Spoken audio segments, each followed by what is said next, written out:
From inside the State Champs Sports Network studios, my name is Jeremy Otto, and welcome to the third episode of State Champs Ohio Extra Point. This program is presented by Lawrence Technological University. Lawrence Tech wants you to recruit yourself. Just go to LTUathletics.com and click on the Recruit Yourself link. Academic and athletic scholarships are available in over 24 varsity sports, including football. Well, we also want to encourage you to check out our Extra Point podcast, available everywhere you listen to podcasts. Week 2 encompassed a number of really interesting topics with the executive director of the OHSAA, Doug Ute.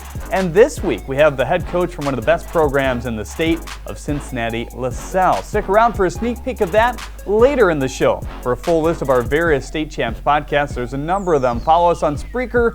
It's time now to check out some of those exciting highlights from around the state in Week 3. Here we go.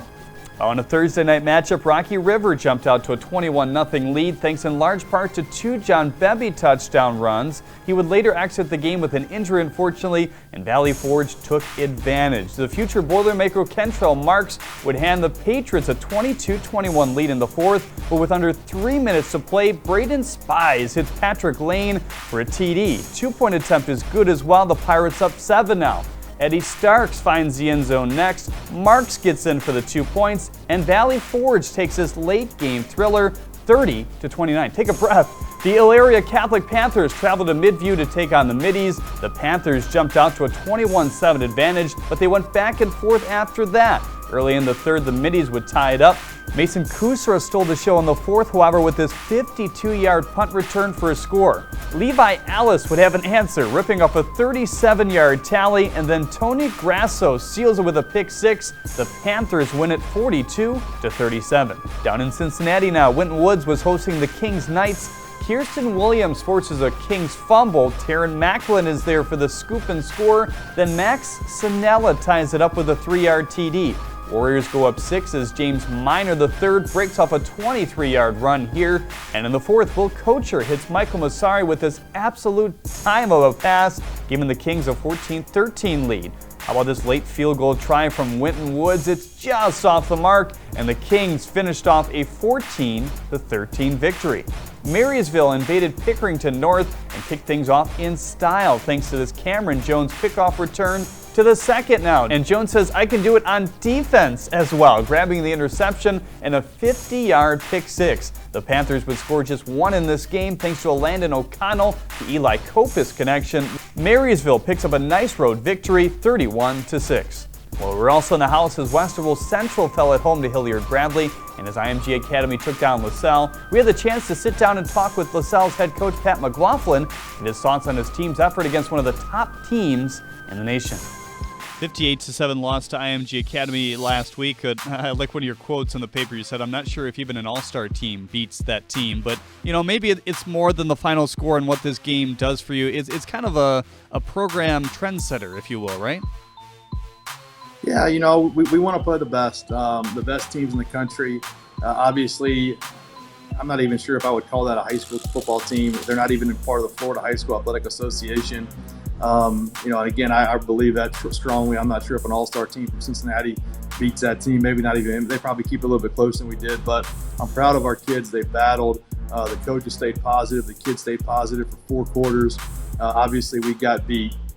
You'll see probably a lot of those guys. I'd say 6 to 8 to 10 of those guys will be playing on Sundays, and we did it. We played against them. It didn't go well. We had a great crowd. It was a great atmosphere. It was a learning lesson for us, and we'll move on this week. What's the buzz around a game like that? Obviously in the state of Ohio, it's a huge football state, so you guys get a lot of media coverage naturally because you're one of the better programs in the state. But is that just new level from what a game like that brings? Yeah, there was a lot of media. There was a lot of college coaches there. Anytime you bring in a team that I think all 40 kids on the team are scholarship kids, the worst players going to East Carolina. I said the worst player has a scholarship to East Carolina. And they do things the right way. I'm not sure what type of school it is with regards to how they practice and how they go to school, but they focus a lot on sports. They have a nutritionist. They spent the whole week here. I mean, that's not something that we're able to do here at LaSalle, and most high school teams aren't able to do. But again, I'm proud of our kids. We did it. We stepped up. We're healthy this week, and we got to have a great week of practice because we got another great team in Louisville next week. Well, thanks again, Coach, for coming on the podcast. You can hear the full episode on statechampsnetwork.com or search Ohio Extra Point wherever you listen to podcasts. Maybe you have a coach that you'd love to hear on the air. Tweet at us at StateChampsOH. We'd love to hear from you. We've got a full slate of games coming at you for Week 4. We'll be covering Findlay as they travel to Toledo Central Catholic, a year removed from that matchup being canceled, unfortunately, last year due to COVID-19. Princeton looks to keep their undefeated record intact as they face Lakota West.